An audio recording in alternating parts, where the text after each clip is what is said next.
Welcome to the 2021 Introduction and Background of Bhutan, Compliments of the World Factbook from CIA. Governor English learners can improve their English listening and reading comprehension by viewing this video, reading the text, and listening to the audio.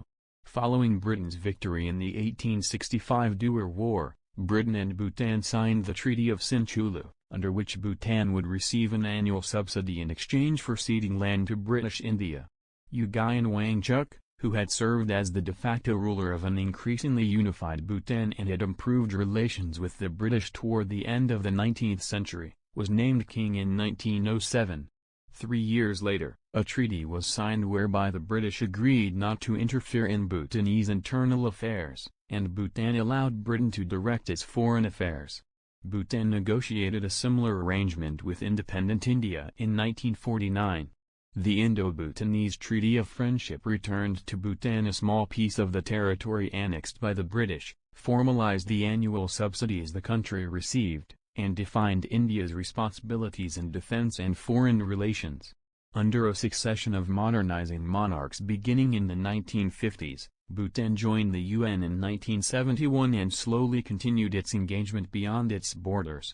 In 2005, King Jigme Singye Wangchuk unveiled the draft of Bhutan's first constitution, which introduced major democratic reforms, and held a national referendum for its approval.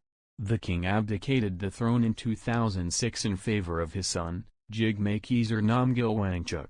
In 2007, India and Bhutan renegotiated their treaty, eliminating the clause that stated that Bhutan would be guided by India in conducting its foreign policy, although Thimphu continues to coordinate closely with New Delhi. In 2008, Bhutan held its first parliamentary election in accordance with the constitution. Bhutan experienced a peaceful turnover of power following a parliamentary election in 2013, which resulted in the defeat of the incumbent party. In 2018, the incumbent party again lost the parliamentary election. Of the more than 100,000 ethnic Nepali, predominantly Lhotshampa, refugees who fled or were forced out of Bhutan in the 1990s, about 6,500 remain displaced in Nepal. Bhutan's small economy is based largely on hydropower, agriculture, and forestry, which provide the main livelihood for more than half the population. Because rugged mountains dominate the terrain and make the building of roads and other infrastructure difficult and expensive, industrial production is primarily of the cottage industry type. The economy is closely aligned with India's through strong trade and monetary links and is dependent on India for financial assistance and migrant laborers for development projects, especially for road construction. Bhutan signed a pact in December 2014 to expand duty-free trade with Bangladesh. Thank you for learning about Bhutan.